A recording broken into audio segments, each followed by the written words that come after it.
నమస్తే, welcome to Suman TV. నేను విష్ణు. ప్రస్తుతంతో పాటు Kautilya capital founder and trader Ashok Devanampriya garu ప్రస్తుతంతో పాటు ఉన్నారు. వారితో మాట్లాడదాం. సార్ నమస్తే. సార్ అశోక్ గారు నమస్కారం సార్. సార్ అశోక్ దేవనంప్రియ గారు, ఆల్మోస్ట్ 3 years నుంచి మీతో టచ్లో ఉన్నాను. ఆల్మోస్ట్ 3 years నుంచి రెగ్యులర్గా కాల్ చేస్తున్నాను. హైదరాబాద్లో మా సుమన్ టీవీ స్టూడియోకి మిమ్మల్ని ఇన్వైట్ చేసి అండ్ మీ ద్వారా ఆడియన్స్ని ఎడ్యుకేట్ చేద్దామనంటే ఈ ట్రేడింగ్కి సంబంధించి, స్టాక్ మార్కెట్స్కి సంబంధించి. సో మొత్తానికైతే ఒక 3 years పట్టింది మిమ్మల్ని హైదరాబాద్ తీసుకురావడానికి. లేదు, యాక్చువల్గా మీరు ఆల్మోస్ట్ గత 3 ఏళ్ళుగా ఫాలో అప్ చేస్తూనే ఉండారు. మీకు థ్యాంక్స్ చెప్పాలి.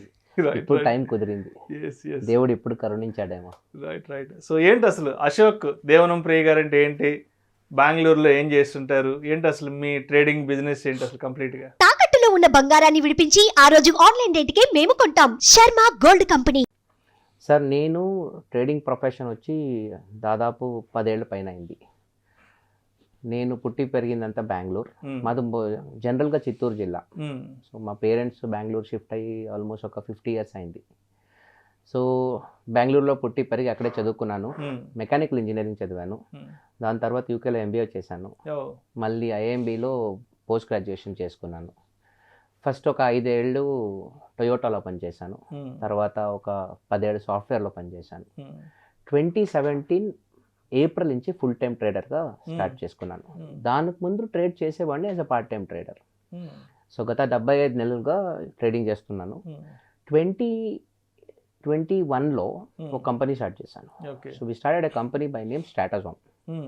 సో మా అజెండా ఇంతే, ట్రేడింగ్ స్ట్రాటజీ బిల్డ్ చేయాలి. ఇప్పుడు దాదాపు 125 కోట్లు ఫండ్ మేనేజ్ చేస్తున్నాము. సో దాంట్లో ఒక 50 కోట్లు మ్యూచువల్ ఫండ్ ఉంది. 50 crores డైలీ ఇంట్రాడే ట్రేడింగ్ జరుగుతుంది. తర్వాత ఒక 25 కోట్లు ప్రాప్ ట్రేడింగ్ కూడా చేస్తున్నాము. ఇది మన బ్యాక్గ్రౌండ్. సో అయితే అంటే మెకానికల్ చేశారు, బట్ మెకానికల్ చదివి అండ్ అబ్రాడ్ వెళ్ళి MBA చేసి అండ్ ఎందుకు ఇలాంటి ఒక సెక్టర్లోకి రావాల్సి వచ్చింది? హ్యాపీగా అంటే మీకున్న ఎడ్యుకేషన్కి ఏదైనా పెద్ద పెద్ద కంపెనీస్లో అంటే మీ చదువుకు సరిపడా జాబ్ చేసుకోవచ్చు, లేదంటే ఏదైనా IT సెక్టర్లోకి వెళ్ళొచ్చు. బట్ ఎందుకు మార్కెట్లోకి అడుగు పెట్టారు? ఎస్పెషలీ ట్రేడింగ్ అంటే చాలా రిస్క్ ఫ్యాక్టర్ ఎక్కువ ఉంటుంది కదా. నేను ఆల్రెడీ MNCలో పని చేశాను. ఫర్ ఎగ్జాంపుల్ టొయోటా నా ఫస్ట్ MNC. 2002లో జాయిన్ అయినాను. 5 years అక్కడ పని చేశాను. నేను లాస్ట్ రిటైర్ అయిన జాబ్ వచ్చి SAP అని. It is a German multinational. అక్కడ I was heading the product management team. I was in a very senior role. కానీ మార్కెట్ పిచ్చి ఒక్కసారి పడితే అది పోదు. నేను ఫస్ట్ మార్కెట్ కనెక్ట్ అయింది 2006లో. 2004లో I bought my first share in 2004. అది ఒక ట్రిప్లో జరిగింది. Bengaluru to Chennai business trip వెళ్ళాను.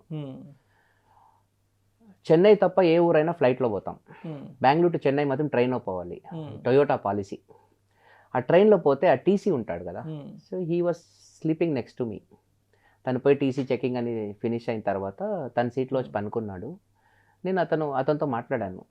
మీ జాబ్ బాగుంది, ఆరాంగా రెస్ట్ తీసుకోవచ్చు. లేదు, రెస్ట్ తీసుకునేది పాయింట్ కాదు, చాలా బోర్ కొడుతుంది మా ప్రొఫెషన్లో.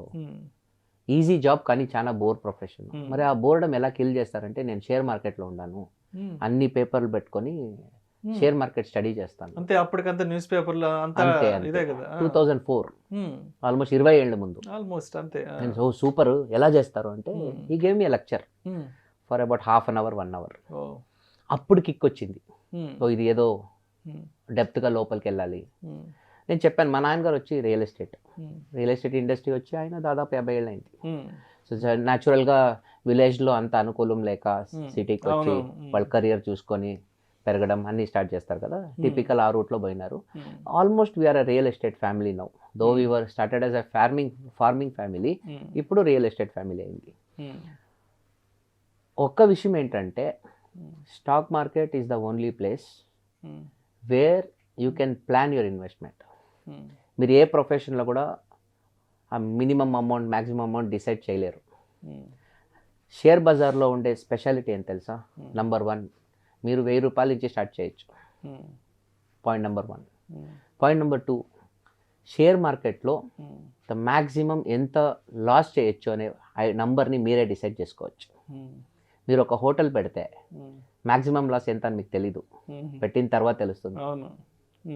అర్థమైంది కదా. అవును. మీరు ఏ బిజినెస్ అయినా స్టార్ట్ చేయండి, ఏదో డిస్ట్రిబ్యూషన్ తీసుకుంటారు, రీటైల్ షాప్ పెడతారు, ఎవ్రీ బిజినెస్ ఆ మ్యాక్సిమం లాస్ అనేది మీ కంట్రోల్లో ఉండదు. కానీ ఇన్వెస్ట్మెంట్ ట్రేడింగ్లో you can define your maximum risk, అది మీరు డిసైడ్ చేయొచ్చు. Okay okay. Third very important, ఏ బిజినెస్ అయినా సరే డిమాండ్ అనేది అంత ఈజీగా రాదు, లిమిట్ ఉంటుంది. షేర్ బజార్లో డిమాండ్కి లిమిటే లేదు, there is always demand in share market. ఇప్పుడు మీకు 10 కోట్లు ఇన్ఫోసిస్ షేర్స్ కావాలన్నా ఆర్డర్ పెట్టండి, రేపు ఎగ్జిక్యూట్ అవుతుంది. 1000 కోట్లు కావాలన్నా డబ్బుంటే వేయండి, రేపు డెలివరీ వస్తుంది. కానీ రియల్ ఎస్టేట్లో, హోటల్ ఇండస్ట్రీలో, ఎఫ్ఎంసీజీలో అలా కాదు, దానికి చాలా ఛాలెంజెస్ ఉంటాయి. సో షేర్ బజార్ అంటే దాని గురించి తప్పుగా మాట్లాడే వాళ్ళే ఎక్కువ, because people have bad experience. As an industry share బజార్ ఈజ్ ఆల్వేస్ ఇన్ రిసెషన్. అది సినిమా ఇండస్ట్రీ లాగా. ఇప్పుడు మీ సినిమా ఇండస్ట్రీలో టాలీవుడ్ తీసుకోండి, ఒక 500 సినిమాలు వస్తాయా ఏడాదికి? ఈజీగా కదా. ఎన్ని సినిమాలు హిట్ అవుతాయి? సగం కూడా కావు అసలు, ఆల్మోస్ట్ ఒక 5%. 10 సినిమాలు, 10-20 సినిమాలు. సో టెక్నికల్గా ఆ 500 సినిమాకి వేసిన పెట్టుబడి ఉంది, ఆ టోటల్ పెట్టుబడి కూడా ఈ బ్లాక్ బస్టర్ సినిమాల నుంచి రికవర్ అయ్యే గ్యారంటీ లేదు. That means this industry is always in recession. అర్థమైందా? సక్సెస్ రేట్ చాలా తక్కువ కదా. ఇట్స్ లైక్ ఐఏఎస్ ఐపీఎస్, అక్కడ కూడా సక్సెస్ రేట్ చాలా తక్కువ. CA success rate is very low, CFA, CMT, ఈ అన్ని ఎగ్జామ్స్లో క్యాట్ తీసుకోండి, ఐఐఎం అడ్మిషన్స్, అక్కడ కూడా సక్సెస్ రేట్ తక్కువ. షేర్ బజార్లో పర్టికులర్లీ ట్రేడింగ్లో సక్సెస్ రేట్ 1%. ఇన్వెస్టింగ్లో సక్సెస్ రేట్ ఎక్కువ ఉంటుంది, కానీ ఒక లాంగ్ టర్మ్ వ్యూ తీసుకుంటే గెలవచ్చు, లేదా అక్కడ కూడా ఛాలెంజెస్ ఉంటాయి. సో అయితే అంటే మీ విషయానికి వస్తే ఆల్రెడీ టొయోటాలో వర్క్ చేస్తున్నానని చెప్పారు కదా, అంటే మీరు ఒక 15 years బ్యాక్, ఓ 10 years బ్యాక్ ఇండస్ట్రీలోకి వచ్చారు కాబట్టి, అంటే అప్పటిదాకా ఒక స్మూత్ జాబ్లో ఉన్నారు. సో ఇలాంటి ఒక మార్కెట్లోకి రావాలి అంటే చాలా రిస్క్ తీసుకోవాలి. ఫస్ట్ ఇంట్లో వాళ్ళు వద్దని చెప్తారు, ఎందుకంటే బయట షేర్ మార్కెట్ మీద ఉన్న అప్రోచ్ ఏంటంటే సమ్ స్పెక్యులేషన్, గ్యాంబ్లింగ్, తర్వాత మ్యానిపులేషన్. సో ఇలాంటి రకాల థాట్ ఉంటుంది బయట మార్కెట్ మీద. కరెక్ట్. సో మీరు మార్కెట్లోకి అడుగు పెడుతున్నప్పుడు మీ పేరెంట్స్ కానీ మీ ఫ్రెండ్స్ కానీ ఏం చెప్పారు? అసలు ఎవరు సపోర్ట్ చేయలేదు, నోబడి. మా నాయన నాకు మోస్ట్ ఫేవరెట్ పర్సన్. ఓకే, మాకి రోల్ మోడల్ మా నాయన. చాలా కష్టపడతాడు. He 70 years old, he still working. He says he wants to die working, he doesn't want to retire. Okay. మా నాయనకి ఏమంటే ఒక్క భయం, నాకు హర్షద్ మెహతా కేసు చూశాను, కేతన్ పరేఖ్ కేసు చూశాను, అందువల్ల నాకు భయం. He is not afraid of my success, is afraid of my failure. ఎక్కడ ఓడిపోతానో భయం. నీకు ఆల్రెడీ 4 లక్షల శాలరీ వస్తుంది, 50 లక్షల salary, you are living it. ఒకరోజు మా నాయన చెప్పాడు, 50 లక్షలు అంటే 4 లక్షల నెలకి, 4 లక్షలు రెంట్ కావాలంటే 10 కోట్ల ఆస్తి ఉండాలి, 10 కోట్ల ఆస్తి వదిలేసి వస్తున్నావు నానా. ఎవరికి తెలుసు, యోగం ఉంటే 100 కోట్లు చేయొచ్చు కదా. నాకు అవన్నీ వద్దు, నాకు 100 కోట్లు వద్దు, నాకు 10 కోట్లే చాలు. But I don't want that risk. నీకు పెళ్ళయింది, పిల్లలు ఉన్నారు. మా మామగారు కూడా ఒకసారి ఫోన్ చేశారు, ఇవంతా అవసరమా అని. బట్ నా వ్యూ ఏంటంటే, నాకు ఎక్కడో ఒక సబ్కాన్షియస్ మైండ్లో ఒక థాట్ ఉండే, నేను ఫుల్ టైమ్ ట్రేడింగ్ వచ్చే ముందు I have read 200 books on markets. I'm not joking. You come to my library in my house, you will see all 200 books, maximum American editions. నేను యూఎస్కి వెళ్తే బిజినెస్ ట్రిప్ వెళ్తే 2 suit case తీసుకొని వెళ్ళేవాళ్ళని. ఒక suit కేసులో బట్టలు ఉంటాయి, ఒక సూట్ కేసు ఖాళీ ఉంటుంది. యూఎస్లో అడ్వాంటేజ్ ఏం తెలిసిన, యూఎస్లో పోయి మీరు సెకండ్ హ్యాండ్ బుక్ కొనుక్కోవచ్చు. ఒక $100 బుక్ని $1 కొనుక్కోవచ్చు మీరు. ఇప్పుడు కూడా అమెజాన్లో పోయి చెక్ చేయండి, యూజ్ బుక్స్ చాలా లో కాస్ట్లో దొరుకుతుంది. అది యుఎస్ స్పెషాలిటీ. యుఎస్లో పబ్లిక్ లైబ్రరీలో పోయి అథెంటిక్ ఎడిషన్ కొనుక్కునేవాడిని. ఇక్కడ ఒక్కొక్క బుక్ 5,000 10,000, కొన్ని పుస్తకాలు అథెంటిక్ ఎడిషన్లు. నేను అక్కడ పోయి $1 $2 కొనుక్కొని వచ్చేవాడిని. ఆ పుస్తకాలను చదివి ఇంతమంది గెలిచారు. నా పాలసీ ఇంతే. If somebody says only 5% people will win, why are they winning? స్కూల్లో చదివాం, క్లాస్లో 100 మంది ఉండేవాళ్ళు, మేము we are one of the top 5. కాలేజీకి పోయినాం, కాలేజ్లో కూడా 100 మంది ఉండే, అక్కడ I'm one of the top 5. Why can't I be one of the top 5 here also? So why should I worry about the remaining 95? But ఆ జర్నీ చాలా చాలా కష్టం, చాలా చాలా సఫర్ అయినాం. నేను ఎప్పుడు ఎవరన్నా ఈ ప్రొఫెషన్కి ఫుల్ టైం రావాలి అంటే నేను 4 రూల్ చెప్తాను ఎవరైనా. ఆ తప్పు నేను చేశాను కాబట్టి. ఇంకొక విషయం అడగాలనిపిస్తుంది. సో అంటే మ్యారేజ్కి ముందు ట్రేడింగ్లోకి వచ్చారా, మ్యారేజ్ అయిపోయిన తర్వాత ట్రేడింగ్లోకి వచ్చారా? నేను ఎప్పుడు అందరికీ అదే చెప్పేది, పెళ్లి చేసుకోవాలంటే ఫస్ట్ పెళ్లి చేసుకో, తర్వాత ట్రేడింగ్ రోకరా. నువ్వు బ్యాచులర్ గా ట్రేడింగ్ చేస్తే ఎవ్వరు బిడ్నివ్వరు, ఎవ్వరు ఇవ్వరు. అందుకే నా క్వశ్చన్ అడిగాను, ఎందుకంటే పిల్లనిచ్చే ముందు అంటే ఈ ట్రేడింగ్ లో ఎంత సంపాదిస్తున్నా భయం ఉంటుంది. అయ్యా బాబు ఏదో షేర్ మార్కెట్ చేస్తున్నారు, ఈయనకు పిల్లనిచ్చే ఉంటే రేపటి రోజు బజార్న పడతారు, ఇలాంటి వాళ్ళతో మనకు అవసరం లేదంట అంటుంటారు కాబట్టి. సో ఫస్ట్ అడిగాను మిమ్మల్ని, అందుకే అడిగాను. ఎవరైనా రిస్క్ తీసుకోరు కదా. ఇప్పుడు నేను నాకు చిన్ని పాప 10 years మా కూతురికి, ఇంక 20 ఏళ్ళ తర్వాత తను పెళ్లి చేసుకున్నప్పుడు ఎవడైనా ట్రేడర్ వస్తే నేను మోస్ట్లీ రిస్క్ తీసుకోను. సో మీరు అడగొచ్చు, మీరే సక్సెస్ఫుల్ ట్రేడర్ కదా, ఎందుకు రిస్క్ తీసుకోరు అంటే, నేను అయ్యాను, వాడవుతాడని ఏం గ్యారెంటీ? ఎగ్జాక్ట్లీ, అందరి జాతకాలు ఒకటే అలా ఉండవు కదా. ఆ రిస్క్ నేను ఎప్పుడు చెప్తాను, యూ షుడ్ రొమాన్స్ రిస్క్ అని. వెన్ యూ రొమాన్స్ రిస్క్, దానికి ఒక క్యాలిక్యులేషన్ ఉండాలి.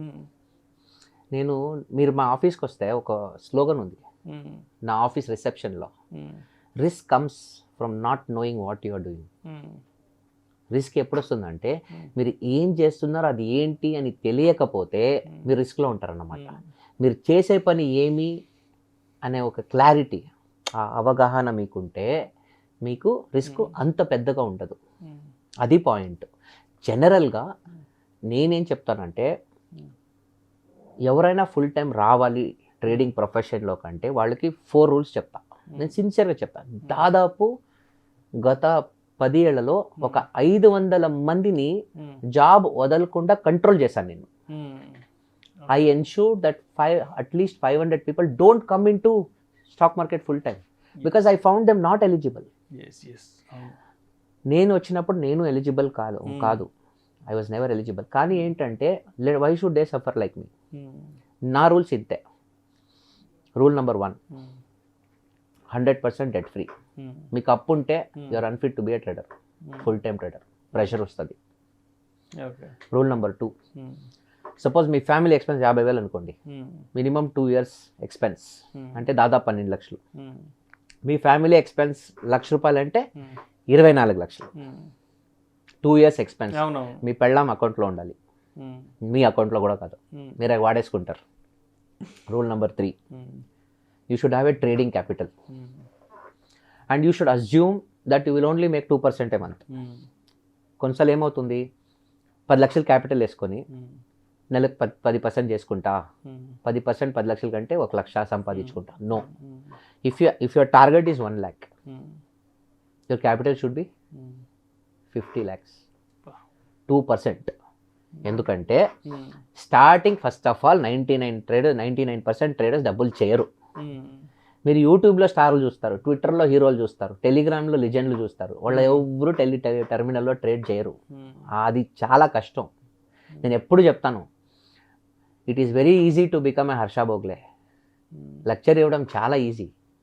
హర్ష భోగ్లే అందరూ క్రికెటర్ల కన్నా చాలా అందంగా మాట్లాడతాడు, కానీ ఒక రన్ కొట్టే సత్తా ఉండదు. ఆ ట్రేడింగ్ అనేది యుద్ధం.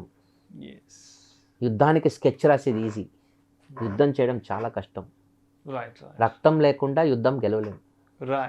అది point. So that third, capital ఉండాలి, మంచి క్యాపిటల్ ఉండాలి. 4th, నేను కొత్తగా వచ్చి అన్నీ నేర్చుకుంటాననే యాటిట్యూడ్ ఉండకూడదు. Already you should be in the market. ఒక 5 ఏళ్ళు పార్ట్ టైం ట్రేడింగ్ చేయాలి, కొంతైనా ప్రాఫిట్ చేయాలి, అట్లీస్ట్ ఒక 10,000, అట్లీస్ట్ ఒక 20,000 ప్రాఫిట్ చేయాలి. If you can't make 10,000, 20,000 being in part time, where will you make lakhs in full time? నన్ను అడిగితే పార్ట్ టైమే ఈజీ, ఫుల్ టైం చాలా కష్టం. వై మీరు చెప్పండి. ఏమది? పార్ట్ టైం ట్రేడింగ్ చాలా ఈజీ, ఫుల్ టైం ట్రేడింగ్ చాలా కష్టం. ఎందుకు చెప్పండి చూద్దాం. 2 factors ఉంటాయి. Number 1, you are busy in life. అవును, ఫ్రీగా కూర్చుంటే గోకన్ గాయం చేసుకుంటాడు, ట్రేడ్ చూసి చూసి చూసి పాడు చేస్తాడు. Even he will mess with a good trade. 1. 2, salary వస్తా ఉంది.